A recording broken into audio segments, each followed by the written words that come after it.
Welcome to the Real News Network. I'm Jessica Deverell in Baltimore.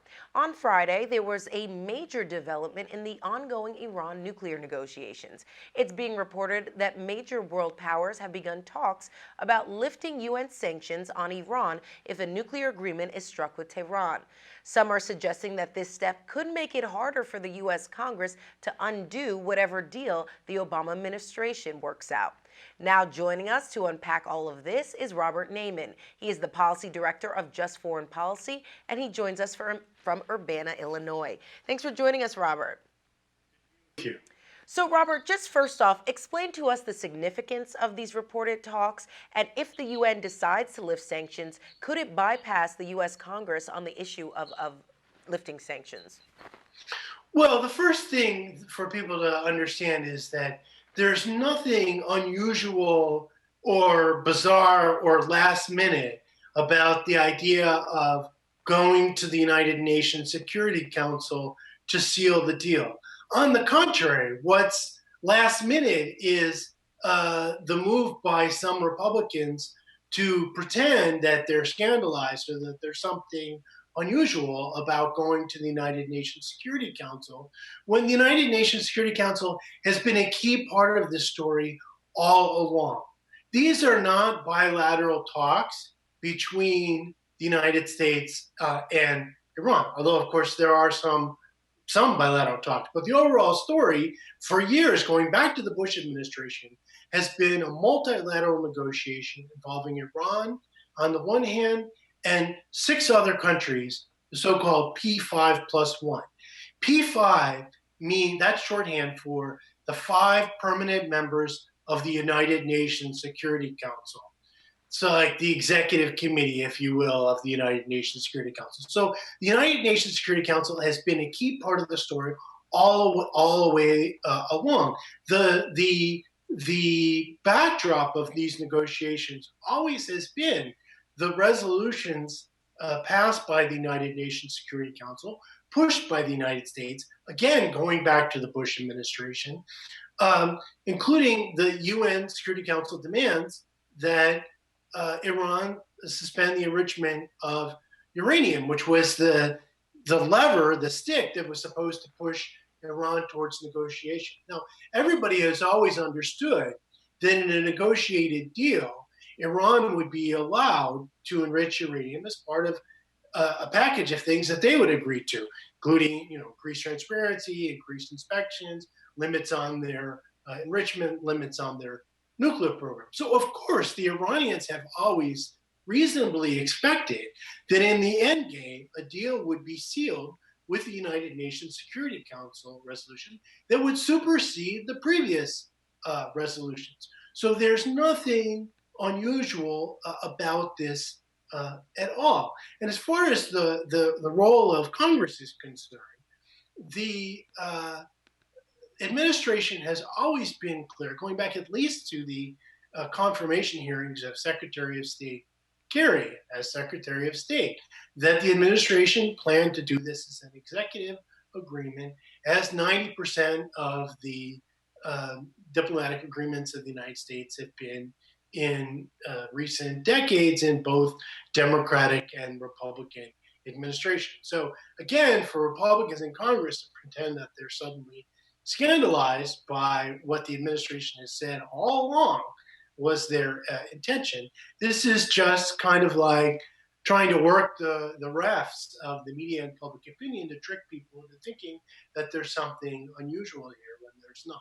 Okay, and one of those scandals that came out this week actually involved Secretary Kerry, who you mentioned, and he discussed at a Senate Foreign Relations hearing that essentially that whatever deal is struck, the administration strikes with Iran, that it won't be legally binding, and Republicans have sort of been running with this idea. First, I'd like you to comment on that, and secondly, there is also the argument being proposed by Republicans that essentially sanctions is the role of the legislature, and the legislative branch has the power to enforce these sanctions, and therefore they should also have the power to waive them, and that Congress should be the ones making the decisions about whether or not to waive those sanctions against Iran. What's your take? So first of all, on the non-binding thing, that's not news. That's just restating that they're planning to do this as an executive agreement, as they said all the way along. So it's not legally binding. What makes it binding is the uh, traditions and expectations uh, in international affairs, that when two countries make an agreement, they stick to the agreement. That's usually how it goes.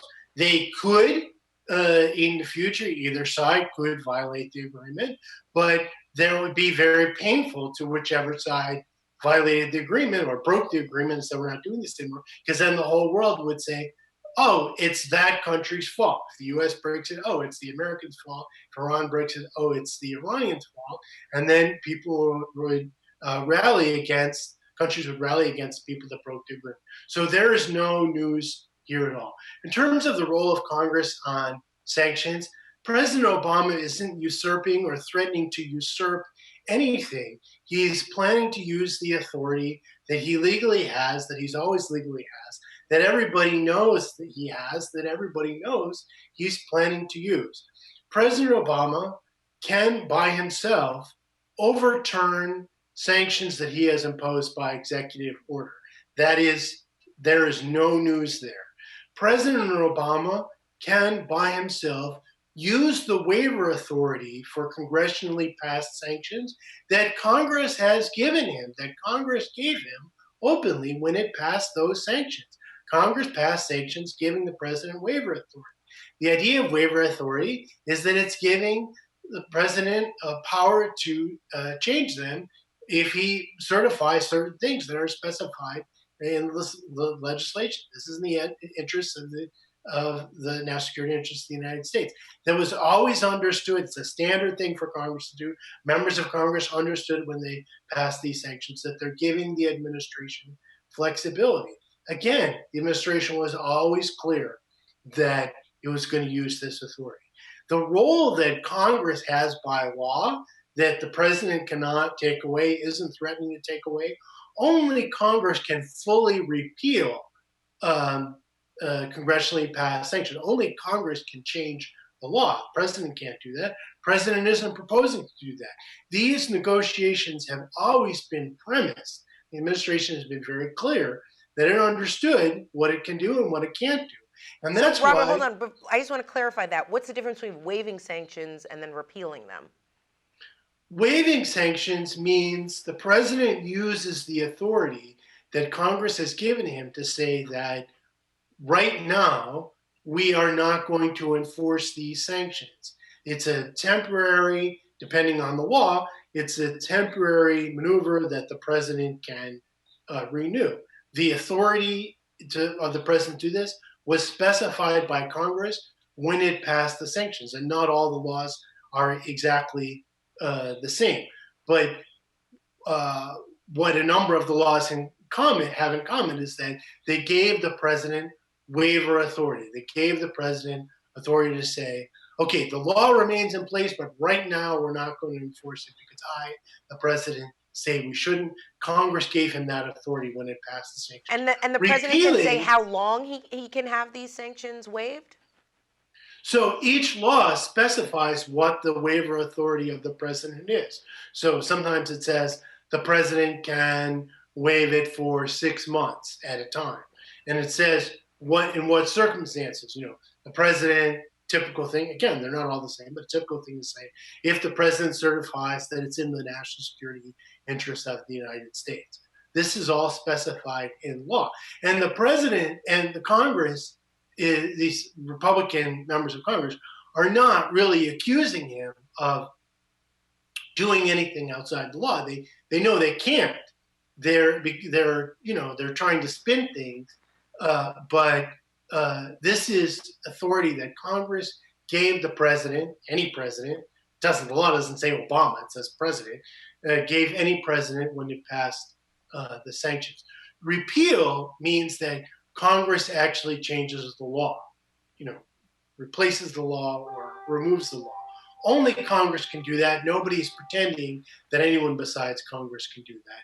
The administration has always been clear that its plan for an agreement was that in the first stages of an agreement, President Obama would use his authority to remove executively imposed sanctions and to use his authority to waive congressionally passed sanctions. And only later, when the agreement had taken hold, would he go back to Congress and ask Congress All right. to formally repeal the sanctions.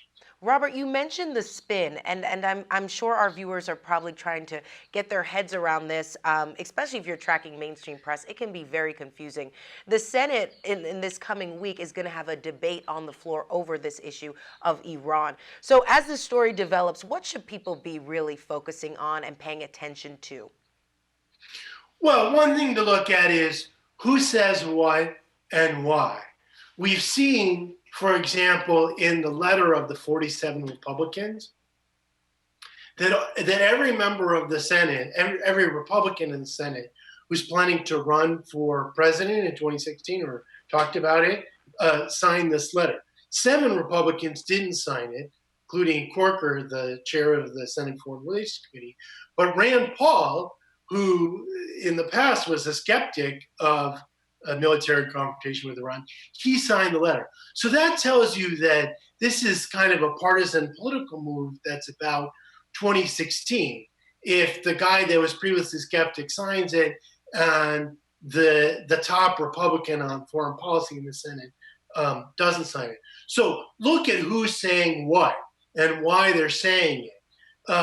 If it's it's the Republicans who all along have been saber rattling, or the Republicans that are planning to run for president and are appealing to the Republican base or appealing to big pocketed donors like Sheldon Adelson, then you have to really discount what these people are saying. Look for what national security Democrats are saying. Senator Feinstein, who was the chair, is now the ranking member on the Senate Intelligence Committee, and who, by the way, lifetime champion of donations from AIPAC. So not exactly, a leftist on these issues. I think that is, filter out the partisan noise. There's going to be a lot of Republican saber rattling and, almost a kind of conspiracy theory that some of the Republicans are pushing to this idea that now the whole national security establishment of the United States is part of this conspiracy with Iran to throw Israel under the bus. Also, on Tuesday, there's going to be an election in Israel. And if the final polls are correct, Netanyahu is going to lose. At least he's going to lose in the sense that his party's not going to get the most votes. The Labor-Livni coalition is going to get the most votes. So that sort of tells you something, that even Israelis are saying, we're sick of Netanyahu. We can't eat your warmongering about Iran. What about the rent? That seems to be the mood in Israel now.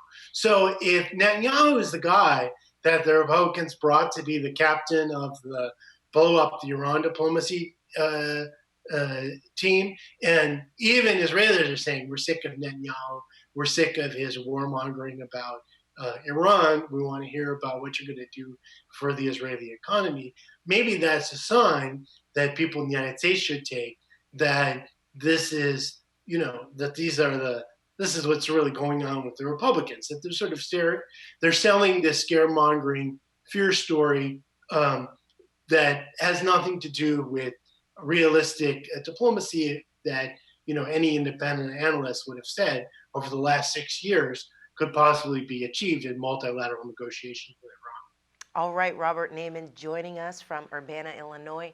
Thank you so much for being with us. Good to be with you. And thank you for joining us on the Real News Network.